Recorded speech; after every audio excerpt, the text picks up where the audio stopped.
besok begawe, ujung-ujungnya jadi gembel.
Sekolah main terus, jarang belajar, mak mama kaget besar nak jadi orang yang bisa begawe, ujung-ujungnya jadi gembel.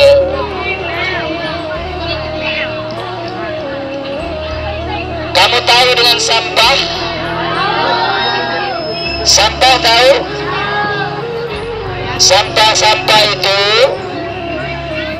kalau dia yang namanya sampah pasti tak bagus, cici, tak galak orang megangnya, apalagi sampahnya sampah basah. Ya, mak itu juga manusia kalau tak kata kebacaan, sering nyusayung, sering pula melakukan hal yang tak baik, itu disebut sampah. Tapi namanya sampah sampah masyarakat pula jadi sampah masyarakat. Belajar matematika, belajar fisika, belajar agama, belajar dengan ilmu hidup jadi mudah, dengan agama hidup jadi terarah. Adik-adik yang dirahmati Allah Subhanahu wa Ta'ala, itu di atas ada spanduk. Spanduknya bertuliskan tema apa? Sikut baca apa? Menjadi siswa yang berprestasi dengan inspirasi perjuangan Rasulullah Sallallahu Alaihi Wasallam. Pertama, kalau kita berbicara tentang Nabi Muhammad, Nabi Muhammad itu kalau diajarkan oleh guru-guru, semua kita sebagian itu sudah tahu bahwa Nabi Muhammad itu ketika di dalam perut emaknya, berapa bulan dalam perut emaknya bapaknya meninggal? Kan Nabi dalam perut emaknya bapaknya lah meninggal. Nah, berapa bulan dalam perut emaknya itu bapaknya meninggal?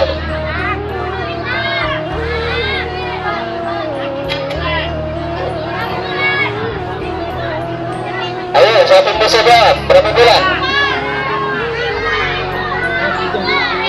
Ayo, kalau Pak itu kita ulangi lagi silsilah Nabi. Abdullah nama ayahnya, Aminah ibundanya, Abdul Muttalib kakeknya, Abu Talib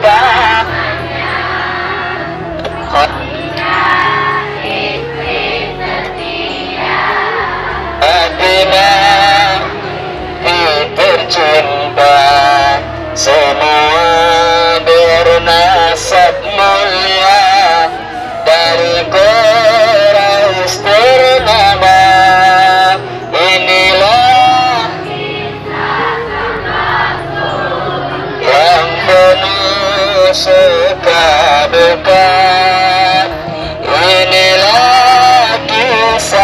sang Rasul yang penuh